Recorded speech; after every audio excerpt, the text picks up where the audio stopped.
Hello everyone and welcome back to another DIY Squaredrop camper build. This is part 12. This is the shelving. Let's see how we got there. So, to start off, I needed to cut down some of these 5x5 birch plywood, half-inch thick, into sizes for the front face as well as the top. You'll see in this video that my plans kind of changed a couple times through. Thankfully, I only wasted one piece of wood, and that wasn't even because I changed things. It was just because I did a terrible job. But I originally was going to do just kind of a block, cabinets in the back. And then I decided on kind of breaking up the top, making it look a little better so that I can also put some water jugs up and to where we can get cups underneath it, which you'll see soon. So here I'm cutting down the two pieces of wood. One of them is the face plate and the other one is the top. So you can see here, this is kind of what I was looking for. And it was just going to be cabinets. And then I changed partway through. So here I'm cutting down two more pieces. And I'm trying to figure out how many supports I need in the middle. So I ended up going with 4, and there's 2 on the outside against the walls, and then 2 on the inside. But originally I was like, oh, I'll just use these 2 little pieces and it'll be fine. And then I was like, I think I need some better supports, especially if I'm going to put anything heavy on this thing. I don't need it all coming down, or even just in transit, it breaking while I'm just going down the road. So this is when I kind of realized, okay, I guess I will make 2 more supports, and so I just kind of mimic the same size as the ones that are going on the outside, and that's what we're doing here. I'm about to go on a little trip, so I wanted to make this video before I went and schedule it to publish while I'm out there. I'm only going to be gone for the weekend, but I'll be back at this next week. However, we are getting a new puppy, so progress may slow a little bit. But then again, puppies sleep a lot, so I may have a lot more time than I think. So here it is with the 4 supports, and I'm like, okay, this seems a lot better. And then I kind of realize, well, maybe I should do this little water jug situation where I can have a little cut in the center. So here I am making those cuts. It's not the best job doing it on a table saw, so I went ahead and took out the circular saw. And also, just to note, it was really nice using my table saw again. It's been a long time since I've used that for any project, let alone this project, and it's just so much easier to do big cuts on them rather than using the circular saw over and over and over. Granted, I have gotten a lot better with my circular saw and my measuring. However, the table saw just makes everything so much better. So here's my mock-up now where I cut down that center piece that was on the top. I cut that down into 2 pieces and then cut that hole here. So you can see, okay, this is kind of my plan. This is what I want to do, and we'll see if I can make this work. So on each of the sides, I decided to do adjustable shelving. I kind of figured, well, if I'm going to have shelves in there, I don't know what size I want for anything. So I might as well just make it really customizable so I can change things around whenever I want. So I'm using my Craig jig here to put holes on the sides. There'll be shelves on both the left and the right sides. And then the center will just be a open area where I can put random things in. And I'll probably put doors on these little shelves as well. But honestly, right now, I'm just focused on trying to get as much done as I can. And doors on those is not really a crucial, it's not necessary right now. So here we're doing polyurethane all over all of them. I didn't record all 3 coats of the polyurethane that I used. But what I used was Total Boat Halcyon clear satin. It's great. I used it on the workbench that I'm working on, but I used the clear satin on this one. So this is where I start drilling my holes because I want them rounded on the sides. I asked a few people, and they all said rounded will look much better.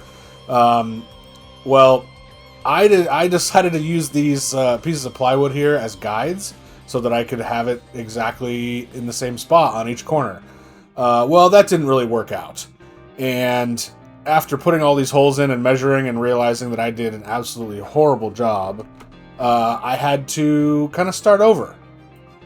But this time, I would measure appropriately and do hole punches for where I would start my holes. So, I'm kind of realizing here now, I'm like, well, this is wrong, and so I redid it, and then I was like, oh, well, this is off too. Oh, let me change my mark here. And it was really just, like, not good. So, here is where I'm attaching the sides onto the wall. There is no insulation on the other side of this because I'm also going to be potentially mounting a propane tank on the outside. So this is by design. These can screw right into the wall. So I did this with with both of the sides here. You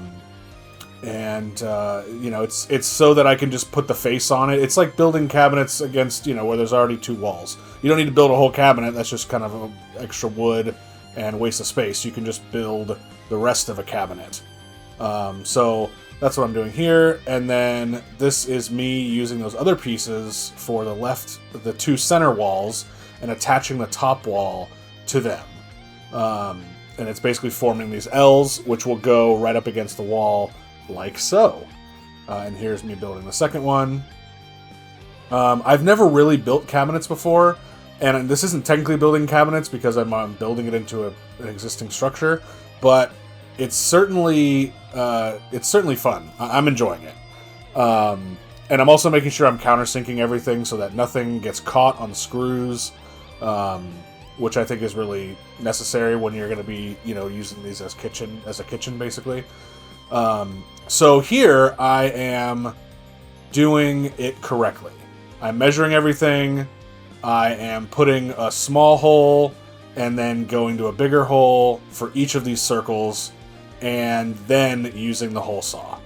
And then I turn it around and cut the rest of the piece out, and it's working so much better. I just have everything is like lined up almost perfectly, which is great. So here I'm making the lines again, making sure everything looks good, and then using my circular saw to cut out these little pieces. And then I did a rough cut on them, as you can see here. And here I'm going back and making sure that they're all lined perfectly, getting it, you know, as close to perfect as I possibly can. And it was honestly kind of fun because this was definitely challenging, and I screwed up the first one so bad that I came in with a better game plan. And you're going to see that it looks really good. I did have to use the sand. I did have to sand everything down and make it, you know, really like exact. But, you know, there are still some flaws, and I'm totally fine with that, especially from using the circular saw. But I think it looks really good, and I'm actually really proud of it. So having the circular spots was a lot more challenging than just squared off, and I think that I did a great job. So here I am just sanding everything down to make it look as good as possible.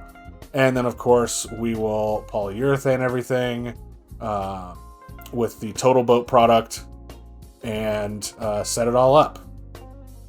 So just getting the last bit of sanding done here before we start that. Overall, you know, I think this is great, and it's one of the last of my check boxes for the Galley. The things that'll come next is getting this actually attached in there, and then after that, I'm going to build the slides so that I can use the fridge and the stove can slide out. And once that's done, it's going to kind of be good to go. Here I am about to cut down another piece of plywood so that I can make the two shelves. And those will go inside of the left and right little cubbies. And it's I haven't polyurethaned them yet, but I wanted to get as much done as I possibly can just for this video so that it looks good. So here we are at the back of the trailer and setting everything up.